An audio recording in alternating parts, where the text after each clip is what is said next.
إن الحمد لله نحمده ونستعينه ونستغفره ونعوذ بالله من شرور أنفسنا ومن سيئات أعمالنا.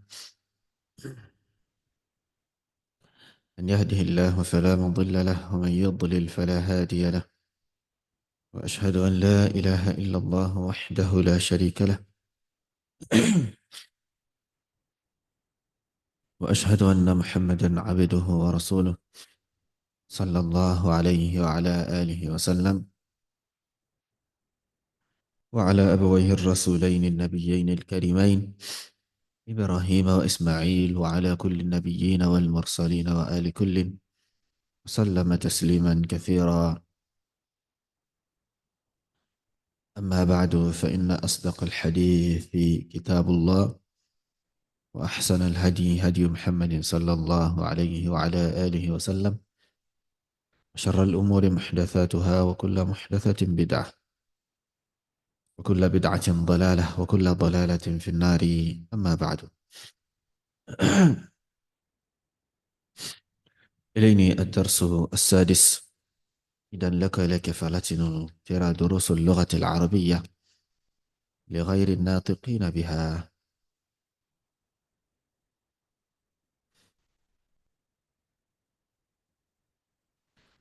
آه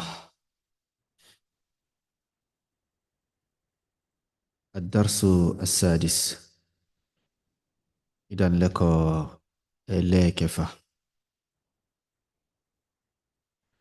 هذه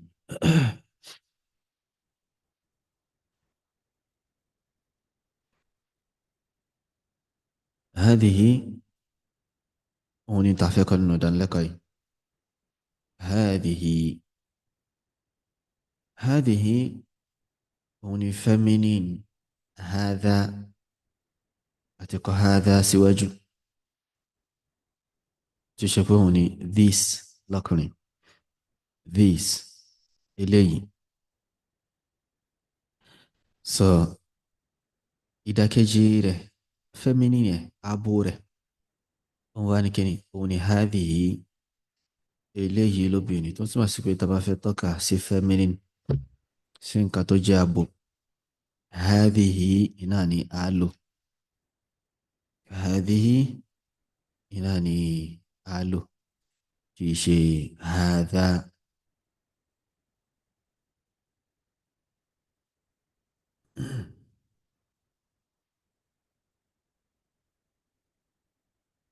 so wọ́n ní pé hadha ibnu hamidin wa hadhihi bintu yasirin. hadha ibnu hamidin wa hadhihi bintu yasirin. eléyìí ni ọmọ hamid lọ́kùnrin. wa hadhihi eléyìí sì ni obìnrin yìí, bintu yasirin, òun ni ọmọ yasir lóbìnrin. so ọkọ hadhihi, so I pronounce it as hadhihi, ṣùgbọ́n níbi kíkọ ẹ̀yìn pé I pronounce it lẹ́ni tí alif wà níbẹ̀ lẹ́yìn ha yẹn, hadhihi. yẹ bá ṣe ń pè hadha náà, hadha, hadhihi. ṣùgbọ́n ha yẹn, alif yẹn, ó kàn máa wà ń bẹ̀ níbi pípé ni, kò ní sí ní kíkọ, àní kọ́ sí. náà so wá ní pé hadha ibnu hamidin, ká má gbàgbé. so a máa ń ra létí àwọn kan tá a ti kọ́ síwájú níbi hadha ibnu hamidin. so bá ṣe ń pè ibnu, ká má gbàgbé. so ní pé tí hamza yìí tó bá wà ní àárín ọ̀rọ̀, kò ní ṣe kíni, kò ní sound, kò ní sound. so bákan náà ibnu mudafu ni, in tó wà lẹ́yìn rẹ̀ yóò máa gba kíni, yóò máa wà ní genitive case, yóò máa jẹ́ mudafun ilayhi. hadha ibnu hamidin wa hadhihi bintu yasirin, wa hadhihi bintu yasirin. so eléyìí òun ni bintu yasir, òun ni ọmọbìnrin yasir. so àrùn kan fi bíntu náà wọ́n fi tì sí yasir. so possessed àti possessor iná nìyẹn ká má gbàgbé eléyìí. ibnu hamid jalisun ọmọ hamid ó jókòó. wa bintu yasirin waqifatun ọmọbìnrin yasir ó ṣe kíni ó dúró. ọmọbìnrin yasir ó ṣe kíni ó dúró. so bàbá wa waqifatun yìí sáárì kankan bẹ́ẹ̀ so ní pé wọ́n fi táà marbuta wọ́n fi sẹ́yìn fáyà. so wa bintu yasirin waqifatun tó yẹ pé ibnu hamidin ni a sọ pé ibnu hamidin waqifun kò ní sí táyà ń bẹ̀.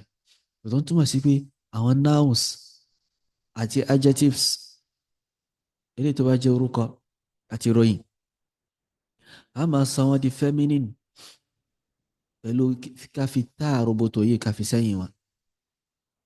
so a rí nǹkan kan tó jẹ́ orúkọ ọkùnrin àbí nǹkan ọkùnrin àbí ìròyìn ọkùnrin a fẹ́ gbé fún obìnrin. so lápẹjù ẹni sìn albabu maftuhun.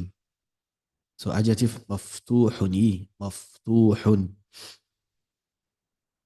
a rí pé kíni ilẹ̀kùn wà ní ṣíṣí iná ní túmọ̀ rẹ̀. so maftuhun tó bá yẹ pé in tó jẹ́ feminine la fẹ́ sọ̀rọ̀ nípa rẹ̀ láti fẹ́ lo pé ó wà ní ṣíṣí fún a sọ pé annafidhatu maftuhatun aka mú táwọn alásán táwọn marbuta yẹn á fi sí bí ó ṣe rí náà ilé. so ṣùgbọ́n àwọn certain nouns àwọn ní separate form fún feminine. àwọn certain nouns bíi bint ukht àwọn ní separate form àní sọ pé ibinu àbí ukhtu àbí bintu lápèjọ ká tó fi táàsì rárá àbí ukhtu ká tó wá fi táàsì àní fi sí òní di bintatu àbí bintutu àbí ukhtutu rárá. so bintu bintun ukhtun ukhtun báwọn ṣe wà tí wọ́n iná nìyẹn. wọ́n ní pé man hadhihi ta ni eléyìí ta eléyìí tó wà nínú àwòrán yìí. hadhihi ukhtul muhandisi eléyìí ni sista muhandis eléyìí ni sista muhandis.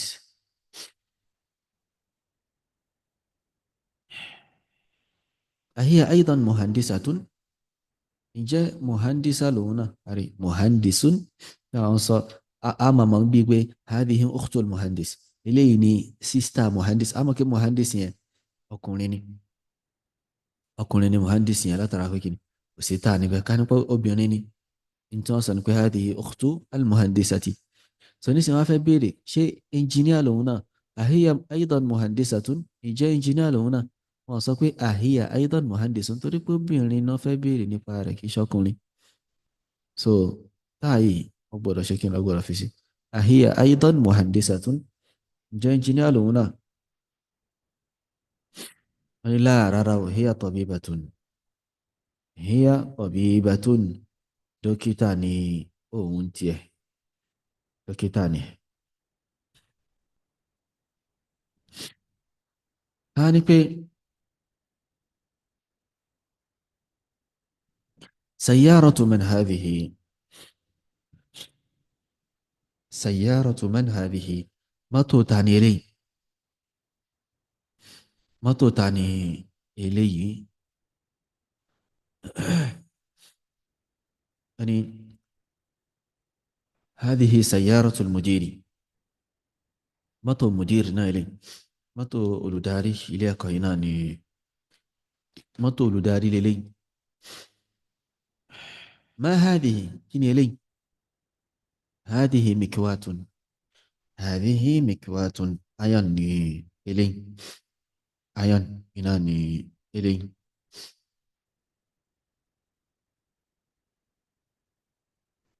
sọlá sọ pé liman hadhihi títa eléyìí ṣe ta ló ní eléyìí ta ló ní eléyìí. so láàmù yìí nínú àwọn huruful jarri náà ni òun náà wà. liman hadhihi ta ló ní eléyìí whose is this títa ní eléyìí hadhihi li khalidin hadhihi li khalidin eléyìí o ti Khalid ni ẹni pé this belongs to Khalid this is for Khalid Khalid ló ní eléyìí Khalid ló ní eléyìí so nínú àwọn huruful jarri náà ni lọ́tọ́rẹ́ láṣẹ rí pé iṣẹ́ tó náà ń ṣe ní kíni iṣẹ́ jarru li Khalidin tí wọ́n sì pé harful jarri ẹlẹ́kẹrin tá a máa mọ̀ yín náà lélẹ́yìí àti kọ́ min ìlà àti kọ́ fi àti àlá so ìmí tá a tún máa mọ̀ ní láàmù yìí liman liman so láàmù yẹn tí máa rẹ̀ òun ni belongs to or for so hadha li Khalidin this belongs to Khalid yẹ bá yẹn máa sọ pé alhamdulillahi gbogbo ọpẹ́ ti Allahu ni all praise belongs to Allah so láàmù yẹn ló wà bẹ́ẹ̀ láàmù almilki náà wọ́n pè láàmù níní nǹkan pé nǹkan báyìí o ó belong fún ó belong sí tani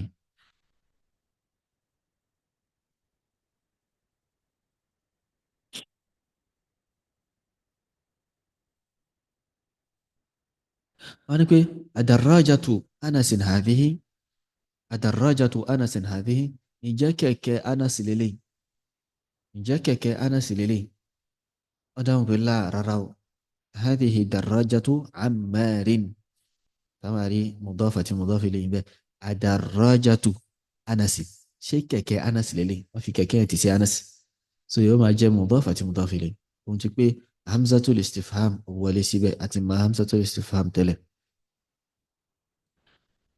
adarajatu anasin hadihi ǹjẹ́ kẹ̀kẹ́ anas lélẹ̀ ra láà oní rárá o hadihi darajatu ammarin kẹ̀kẹ́ ammar lélẹ̀ hadihi jadidatun kẹ̀kẹ́ tuntun lélẹ̀ wa darajatu anasin qadimatun kẹ̀kẹ́ anasin tí àwọn ti pẹ́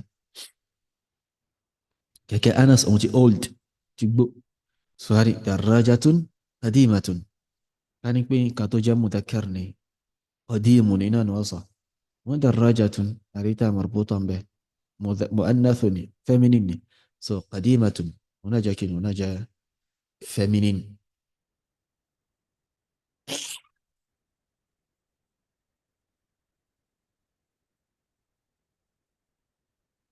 أنا هذه ساعة علي أقو علي للي هذه ساعة علي أقو علي إناني إلي هي جميلة جدا ورواقان it is very beautiful so جدا it means very ورواقان لا ينعني هذه ملعقة إلي ونشبه وهذه قدر إليه ونسني بوت هذه شبي إنه بوت الملعقة في القدر شبي وانينو بوت وانو كوكو شبي وانينو كوكو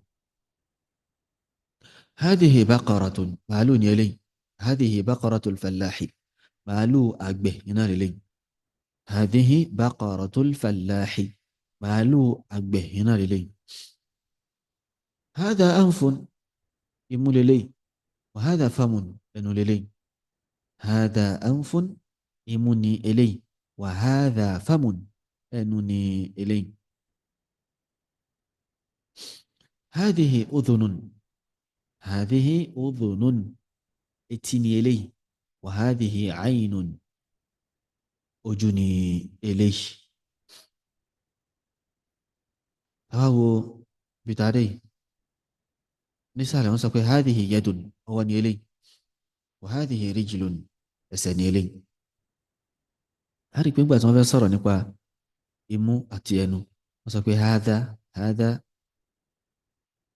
فم وهذا أنف هذا ni wọ́n lò fún ṣùgbọ́n níbi etí ojú ọwọ́ ẹsẹ̀ wọ́n lo هذه kí nìkan tó fà so ohun tó fà òun náà ni pé àwọn double members of the part of the body àwọn ẹ̀yà ara wa tó bá pé méjì ni wọ́n feminine ni wọ́n máa ń jẹ́ feminine iná ni wọ́n máa ń jẹ́ so àwọn ilé tó bá jẹ́ single members àwọn máa ń jẹ́ masculine.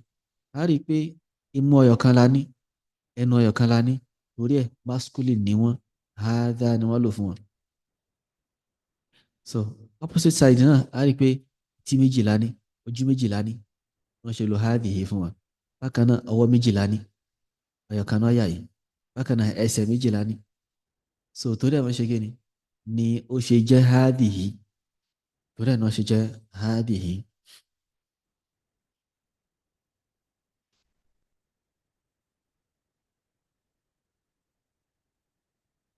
So bí ó ṣe rí iná ni iná eléyìí. So torí ẹ̀ gbogbo náà pátá ní èdè Lárúbáwá, gbogbo náà gbogbo orúkọ pátá ní èdè Lárúbáwá ìmọ̀ kí wọ́n jẹ́ masculine tàbí feminine. So feminine nouns wá ní àwọn èyí tó bá jẹ́ feminine nouns àti adjectives wọ́n máa ń ní tà lẹ́yìn wọn, wọ́n máa ń ní tà lẹ́yìn. Ṣùgbọ́n àwọn certain words kan wà tó yẹ pé àwọn ò kí ń ní tà lẹ́yìn wọn, àwọn kì í ní tà lẹ́yìn wọn, wọ́n feminine ni wọn. So irun wọn náà irun wọn làwọn eléyìí. Bákan náà hidru náà. So eléyìí nǹkan tẹ́ ẹ gbọ́dọ̀ mọ̀ iná ni. So lẹ́yìn náà a ní níbí aljumlatu, a ní tán pè ní aljumlatu lismiya níbí, a ní tán pè ní aljumla ní ibi yẹn sentence. So sentence ní inú èdè Lárúbáwá a ní tán pè ní aljumlatu alismiya, nominal sentence. Nominal sentence òun ni ká rí orúkọ méjì noun lélẹ̀ tí wọ́n dẹ̀ fọ́ọ̀mù meaning, wọ́n fọ́ọ̀mù ìtumọ̀. So eléyìí ni jumla ismiya ló máa ń pè wọ́n, nominal sentence. Òun ni sentence tó bẹ̀rẹ̀ pẹ̀lú orúkọ. Lápèjúwe hadha anfun, eléyìí jumla ni hadha anfun. Hadha mubtada, anfun khabar. Muhammadun talibun, Muhammadun talibun. محمد مبتدا، طالب خبر. هذه أذن، هذه مبتدا، أذن خبر. So bí ó ṣe jẹ́ iná ni eléyìí. Wọ́n ní tamarin, exercises. اقرأ واكتب, read and write. هذا مسجد, masalasi ni eléyìí. وهذه مدرسة, ilé ẹ̀kọ́ ni eléyìí. So ká ṣe kí ni kí akọ kásíkà.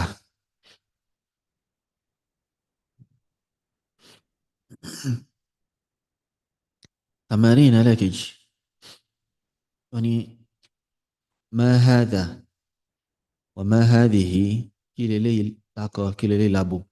سوني بي a ṣe kí ni a máa wọn kan ilẹ̀ lẹ́ẹ̀kọ̀ọ̀kan a máa pọ́ìntì sí wọn. So ma hadha a wà dáhùn. So lápèjú ní sàlákọ̀ ma hadha, hadha qalamun.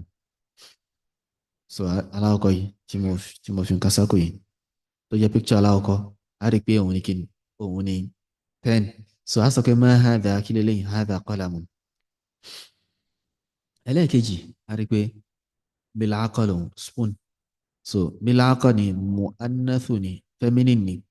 A sọ pé ma hadhihi mil'aqatun. Bẹ́ẹ̀ láà ṣe sáwọn yòókù náà, kitab, qamis, bait àti bẹ́ẹ̀ bẹ́ẹ̀ lọ. So mo lérò pé a ti mọ orúkọ ọgbà nǹkan yìí ní Lárúbáwá fúnra lára wa. Tàbá sì mọ̀ á padà sí bí àwọn kan tá ti kọ́ insha Allah ta'ala. wọ́n ní iqra il-mithala, tẹ̀mínínà lẹ́kẹta iqra il-mithala wa kawwin jumalan ala ghirarih. wọ́n ní ká àpèjúwe yìí ó wá fọ́ọ̀mù sentences.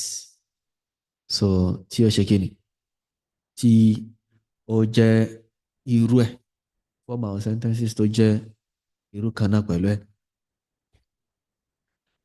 Muhammadun talibun, Muhammadun talibun. Sọ pé Muhammadun mubtada, talibun khabar. Aminatu talibatun, آمنة طالبة مبتدأ تخبرناني أوانا. So wọ́n fún wa ní masculine lápá kan wọ́n fún wa ní feminine lápá kan. Muhammadun talibun àti sọ fún wa pé now adjectives a máa sọ wọn di feminine pẹ̀lú fífi tá sí wọn. So iná láti tí wọ́n ṣe níbi Aminatu talibatun wọ́n fi tá sí talibatun. So iná lára ṣe ń bí Hamidun tabibun Fatimatu. So kí ni feminine tabib a fi síbẹ̀ huwa muslimun mùsùlùmí ni. Hiya kí ni feminine muslim a fi sí. So tí wọ́n fẹ́ ká ṣe níbi iná nìyí. إليه سلينا إليه تالي وأنا كوي صحح الجمل الآتية. correct àwọn sentences tó ń báyìí. correct wọn. حقيبة من هذا حقيبة من هذا. so شو correct بقى شيء هذا أمان له فهو حقيبة توجه feminine. so أشكيني correct wọn أكو إليه تو correct أكو مسين يواجهون لينا إليه تو تالي واني اقرأ واكتب read and write. read and write مع ضبط أواخر الكلمات pẹ̀lú fífi àmì sí ìgbẹ̀yìn àwọn words yìí àwọn ọ̀rọ̀ yìí. هذا لمحمد وذلك لحامد. so a kà wọ́n báyìí a sì kọ́ wọn إن شاء الله تعالى. لينا الكلمات الجديدة new vocabularies. المكواة iron. الدراجة bicycle. الملعقة spoon. القدر pot. البقرة cow. الفلاح farmer أقبح. الأنف nose. الفم mouth. الأذن ear. اليد hand. الرجل is a leg. الشاي tea. المدى الأم أستغفر الله الأم مدى. الثلاجة fridge. القهوة coffee. سريع fast. النافذة window. جدا very gidi. جدا very. so eléyìí dán lẹ́kọ̀ọ́ ìparí ìdánilẹ́kọ̀ọ́ الدرس السادس. والله تعالى أعلى وأعلم. سبحانك اللهم وبحمدك أشهد أن لا إله إلا أنت أستغفرك وأتوب إليك. والسلام عليكم ورحمة الله وبركاته.